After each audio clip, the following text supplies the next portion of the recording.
Good morning students. हम लोग national income की बिगनिंग हमने स्टार्ट करी थी।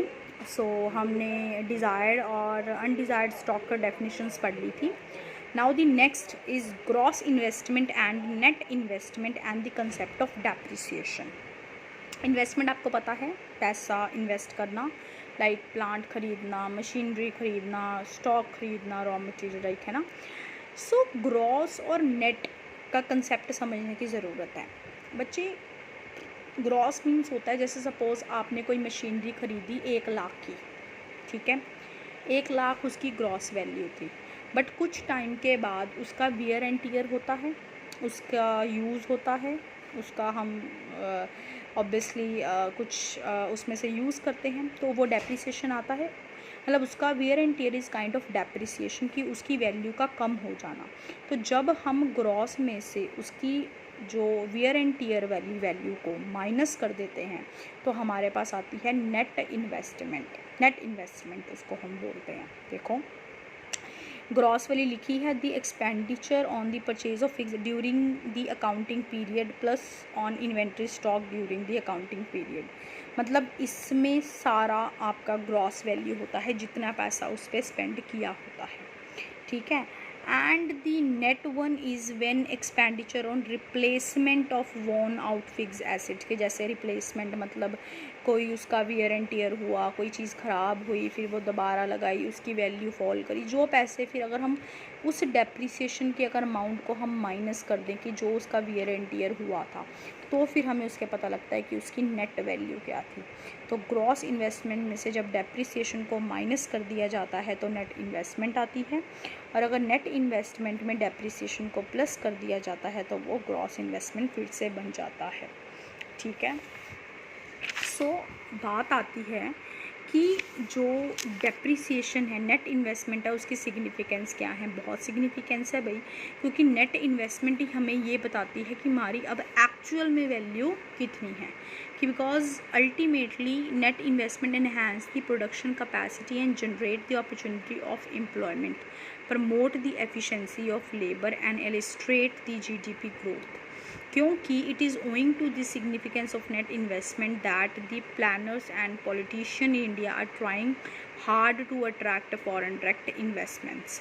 क्योंकि उसी से हमें पता लगता रहता है कि हमारी अब एग्जैक्टली नेट इन्वेस्टमेंट्स कितनी हैं और किस तरह से हमारे रिसोर्सेज और हमें और कितनी अब एक्चुअल में ज़रूरत है और कितना हमारा यूज़ हो चुका है।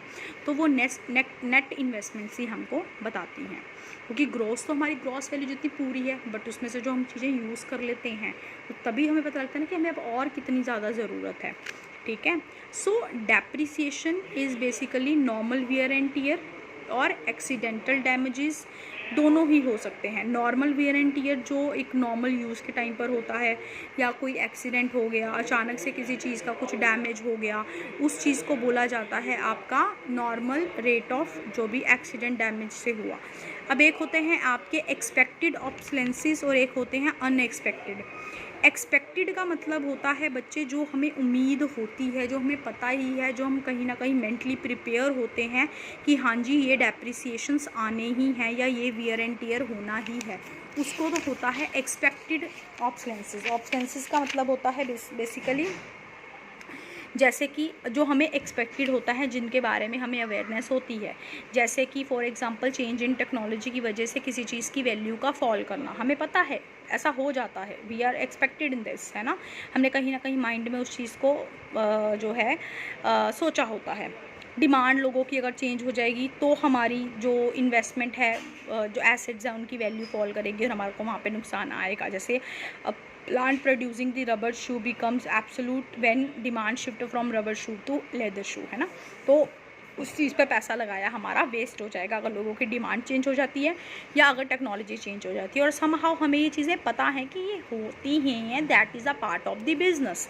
सो कहीं ना कहीं ये एक्सपेक्टेड जो ऑब्सोलेंसेस हैं, है ना, वैल्यू का फॉल करना। अनएक्सपेक्टेड क्या है? फ्लड आ गया, नेचुरल कैलेमिटीज़, आग लग गई, अर्थक्वेक्स आ गई। अब ये चीज़ें हमने कभी सोची नहीं होती, ये अनएक्सपेक्टेड है और ना ही हमने इसकी कोई एस्टिमेशन लगा रखी होती है, ठीक है ना। ये अनएक्सपेक्टेडली अकर हो जाती हैं, बट येस वैल्यू तो फिर भी फॉल कर जाती है ना, डेप्रिसिएशन तो फिर भी हो जाता है। कुछ होती हैं एक्सपेक्टेड और कुछ होती हैं अनएक्सपेक्टेड। उसके बाद हमारा नेक्स्ट आता है दैट इज़ कि जो बेसिकली यही चीज़ें देखो इन्वेस्टमेंट्स की डेप्रिसिएशन रिज़र्व फंड की। अब ऑब्वियसली बात है कि डेप्रिसिएशन जितनी होनी होती है उसके लिए हम कुछ ना कोई रिज़र्व फंड संभाल के रखते हैं। तो कह रहे हैं it fulfil the need for replacement. जैसे अगर मुझे पता है कि मेरी मशीनरी यूज़ होते होते थोड़ी सी ख़राब हो गई तो डेफिनेटली फिर वहाँ पर मैं क्या करूँगी, वहाँ पर मैं उसके लिए मैंने कुछ सेविंग्स कर रखी होंगी, जो रिजर्व्स फंड रखे होंगे उसको यूज़ करूँगी। वो कह रहे हैं accordingly overall investment in economy tends to fall. वो कह रहे हैं this lead to a fall in the level of output and the level of income and employment will also fall. The economy will slip into a state of economic slowdown. It might be caught into a low level equilibrium trap. ठीक है ना। सो यही हमारे को show हो रहा है in this table, right. अब आपकी क्या है, लो इन्वेस्टमेंट है। अगर आपकी इन्वेस्टमेंट्स कम है मतलब आपके पास lack of depreciation reserves fund है, आपके पास इतने फंड्स नहीं हैं। अगर फंड नहीं है, लो इन्वेस्टमेंट्स हैं, तो अल्टीमेटली आप लो लेवल का आउटपुट प्रोड्यूस करोगे। ठीक है, आउटपुट कम प्रोड्यूस होगा तो इकोनॉमी में इनकम कम प्रोड्यूस होगा, इनकम कम प्रोड्यूस होगा तो इट मीन्स आपने एम्प्लॉयमेंट अपॉर्चुनिटी कम जनरेट हुई हैं। ठीक है, एम्प्लॉयमेंट अपॉर्चुनिटीज़ कम जनरेट हुई हैं मीन्स अल्टीमेटली अगर आपके लोगों के पास पैसा नहीं है तो लोग डिमांड भी फिर कम करेंगे। डिमांड कम करेंगे, अगेन अगर एग्रीगेट डिमांड कम है तो फिर अल्टीमेटली हम आगे, डिमांड नहीं है तो हम फिर इन्वेस्टमेंट करने की हमारे पास कोई आगे मोटिवेशन नहीं होगी, सो हम आगे इन्वेस्टमेंट करने के बारे में भी कम सोचेंगे। तो अल्टीमेटली लो इन्वेस्टमेंट वंस अगेन। तो वो कह रहे हैं इट्स अ साइकिल। जो अगर हम पहले इन्वेस्टमेंट्स नहीं रखेंगे, सेविंग्स नहीं रखेंगे तो हम output, low level of output होगा, फिर हम आउटपुट भी वैसा प्रोड्यूस नहीं कर पाएंगे। आउटपुट नहीं प्रोड्यूस हो पाएगा तो क्योंकि ऑब्वियसली बात है फिर इनकम भी कम जनरेट होगी, इनकम कम जनरेट होगी तो फिर आगे लोगों के पास इनकम नहीं होगी, वो डिमांड कम करेंगे, डिमांड कम करेंगे तो फिर हम इन्वेस्टमेंट कम करने के बारे में सोचेंगे, है ना, कोई मोटिवेशन नहीं होगा and again low investment and this circle will go on, right. Now the concept of stock and flow. बच्चे स्टॉक होता है जो हम पॉइंट ऑफ टाइम पे बात करते हैं एंड फ्लो होता है रनिंग प्रोसेस। जैसे मैं बोलूँ 1 अप्रैल 2020 में there is a this much of amount in my account, तो दैट इज़ स्टॉक कंसेप्ट कि इस डेट को मेरे पास इतना पैसा था। तो अगर एक पॉइंट ऑफ टाइम और पर्टिकुलर पॉइंट ऑफ टाइम के साथ मैं अगर बात करूँ किसी चीज़ की, that is stock.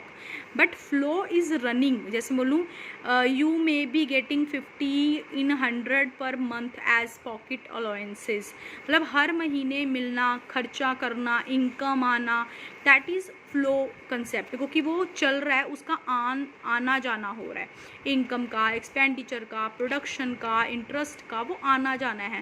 That is not particular about a point of time, एक टाइम के से रिलेटेड बात नहीं है।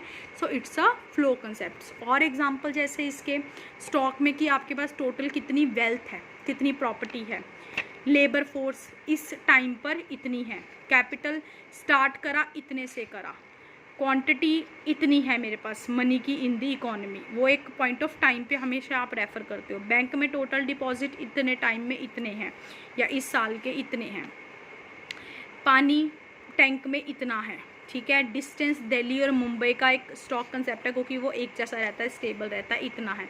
ऐसे फ्लो जो चलते हैं, इनकम आ रही है, जा रही है, एक्सपेंडिचर हो रहे हैं, कैपिटल फॉर्मेशन पैसा लगी जा रहा है, इन्वेस्टमेंट हो ही जा रही है, ठीक है। Money supply in the country, change in the supply of money, again change word है, that means flow.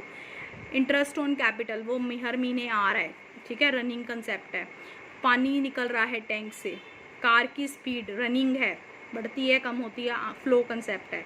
Sales of rice है ना, चीज़ें बिक रही हैं, फ्लो कंसेप्ट, क्योंकि ये पॉइंट ऑफ टाइम के साथ रेफरेंस में नहीं है। सो सिंपल सी बात है, अगर पॉइंट ऑफ टाइम की रेफरेंस से बात की जाएगी दैट इज़ स्टॉक, और अगर रनिंग कंसेप्ट है, अगर कोई चीज़ फ्लो में जा रही है that is your flow concept. अब हमारी इकोनॉमी में कुछ सेक्टर्स हैं, ठीक है, 4 सेक्टर्स हैं हमें पता है, house hold, producer, government and rest of the world. House hold हमें पता है कंज्यूमर्स, जो अल्टीमेट कंज्यूमर्स होते हैं, जो गुड्स एंड सर्विसेज को बाय करते हैं। प्रोड्यूसर्स मीन्स अल्टीमेटली जो चीज़ों को प्रोड्यूस करते हैं, गुड्स एंड सर्विसेज का प्रोडक्शन करना। तो लैंड, लेबर, कैपिटल, एंटरप्रेन्योर, ये चीज़ें जो ये यूज़ करते हैं, लैंड करते हैं, लेबर करते हैं, कैपिटल करते हैं और एंटरप्रेन्योर स्किल्स लाइक जो मैनेजरियल अपना जो भी काम करते हैं, मैनेजरियल वर्क करते हैं। गवर्नमेंट इज़ बेसिकली, गवर्नमेंट एक वेलफेयर एजेंसीज होती हैं, प्रोड्यूसर्स भी होती हैं, वेलफेयर भी होती हैं, चीज़ों को इन्वेस्ट भी करती हैं, प्रोडक्शन भी करती हैं, प्रॉफिट भी कमाती हैं, लॉ डिफेंस भी देखती हैं, वेलफेयर ऑफ इकोनॉमी, ठीक है ना। सो ये होते हैं। एंड एक्सटर्नल वर्ड हमें पता ही है, that is your international level, ठीक है। इंटरनेशनल लेवल पे जब हम रनिंग करते हैं चीज़ों की, गुड्स एंड सर्विसेज की, export and import of goods and services in the market. अब हमारा जो कंसेप्ट है दैट इज़ द कंसेप्ट कि there is a intersectoral flow. Intersectoral flow मतलब चारों जो सेक्टर्स हैं इनका आपस में लेना देना है, ठीक है। मतलब इनके बीच में एक म्यूचुअल रिलेशनशिप्स हैं। तो इन रिलेशनशिप्स को पहले तो बोला जाता है रियल फ्लो। इनमें रियल और मनी फ्लो होता है, ठीक है। हमारे सिलेबस में हमने 2 सेक्टर्स के अंडर ही करना है, that is producers and consumers. पर ये इंटरसेक्टर फ्लो हमें ये बताता है कि how much relationship in the between these sectors. ये सेक्टर्स आपस में एक दूसरे पे डिपेंडेंट हैं। अगर प्रोड्यूसर सेक्टर नहीं होगा तो कंज्यूमर सेक्टर का कोई फ़ायदा नहीं है। कंज्यूमर सेक्टर प्रोड्यूसर पे डिपेंड है, प्रोड्यूसर कंज्यूमर पे डिपेंड है, ठीक है। गवर्नमेंट प्रोड्यूसर पे डिपेंड है, हाउस होल्ड सेक्टर उस पर डिपेंड है आपका। फॉरेन टैक्सेस और नॉन टैक्सेस रेवेन्यू के लिए गवर्नमेंट डिपेंड है प्रोड्यूसर्स और हाउस पर। प्रोड्यूसर और हाउस होल्ड डिपेंड है गवर्नमेंट में for their law defence, for the safety, इन चीज़ों के लिए, ठीक है। सो आपस में इन सबका ही एक रिलेशनशिप है, जिसकी वजह से जो इनके बीच में जो रिलेशनशिप्स हैं उन रिलेशनशिप से पता लगता है कि ये एक दूसरे पर कितने इंटरडिपेंडेंट है। तो इसी से जो फ्लो निकल के आता है that is real flow and money flow. ध्यान से सुनना इस कंसेप्ट को बच्चे। रियल फ्लो होता है flow of goods and services between the sectors, and money flow होता है पैसों का लेन देन। दोनों 2 सेक्टरों के, बाकी सेक्टर जो भी सेक्टर चारों को आपके सिलेबस में हमने डिटेल 2 में पढ़नी है, सेक्टरों के बीच में पैसों का लेन देन। और रियल फ्लो होता है सेक्टर्स के बीच में चीज़ों का लेन देन, है ना, मतलब गुड्स एंड सर्विसेज का लेन then.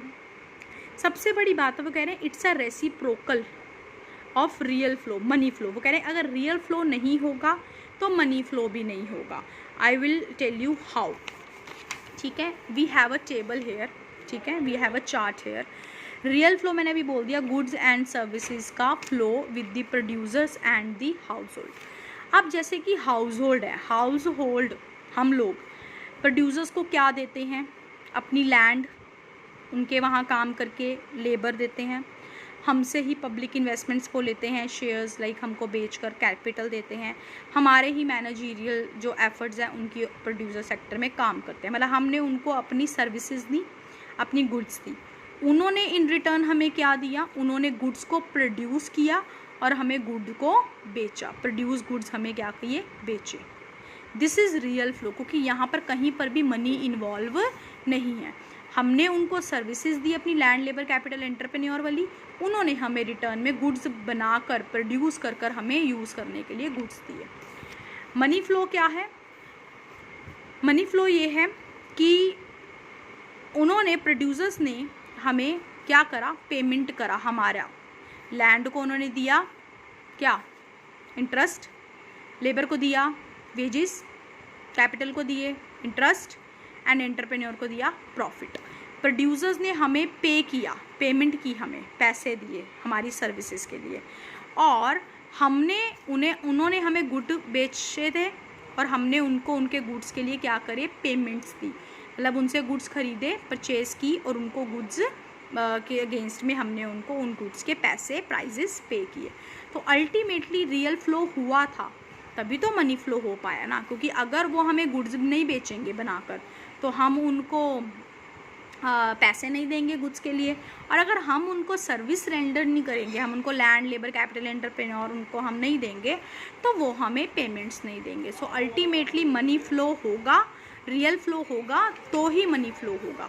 So there is a inter relationship between these flow. और ये हमें ये बताता है कि किस तरह से हाउस होल्ड सेक्टर और प्रोड्यूसर सेक्टर आपस में रिलेटेड हैं। ऐसे ही बाकी सेक्टर्स भी हमारे साथ रिलेटेड हैं, बट वो डिटेल्ड हमारे सिलेबस में नहीं है, सो हम वो नहीं करेंगे, राइट। अब ये बात हुआ कि इज़ इट इम्पॉर्टेंट। अब ये सर्कुलर फ्लो ऑफ मनी है। अब ये सर्कुलर फ्लो ही हुआ ना, कि मतलब अल्टीमेटली पैसों का फ्लो हो रहा है, कि हमने उन्होंने हमको दिया वेजेस एंड सैलरीज इनकम की फॉर्म में दिया, और हमने अगेंस्ट उनको चीज़ें उनसे ख़रीद कर उनको उनकी इनकम के फॉर्म में दिया। मतलब फ्लो ऑफ मनी हो रहा है from the producers to household sector, और ये एक कंटिन्यूस प्रोसेस है। इंटर सेक्टर फ्लो कभी भी स्टॉप नहीं करता, क्योंकि अगर ये स्टॉप कर गया तो ये जो इकोनॉमी में मनी जनरेशन का और वर्किंग ही स्टॉप हो जाएगी। सो इसीलिए इसको सर्कुलर फ्लो बोला जाता है। And it is very important क्योंकि इसी से ही हमें पता लगता है कि किस तरह से जो सेक्टर्स हैं वो आपस में एक दूसरे से रिलेटेड हैं, किस तरह से वो जुड़े हुए हैं, इंटर सेक्टर इंडिपेंडेंस है उनके बीच में। मोर ओवर ये हमें सारे हेल्प करते हैं इन दी कैलकुलेशन ऑफ नेशनल इनकम। इसी से हमें पता लगता है कि किस तरह से सेक्टर्स एक दूसरे से जुड़े हुए हैं और किस तरह से ये इकोनॉमी में सर्कुलर फ्लो में हमें हेल्प करते हैं, और नेशनल इनकम किस तरह से इकोनॉमी में जनरेट होती है, राइट। सो हम इस बेसिक कंसेप्ट के साथ डन हैं विद दिस चैप्टर। सो इनको एक बार पढ़ लेना, देन अगर कोई डाउट हो तो जस्ट लेट मी नो।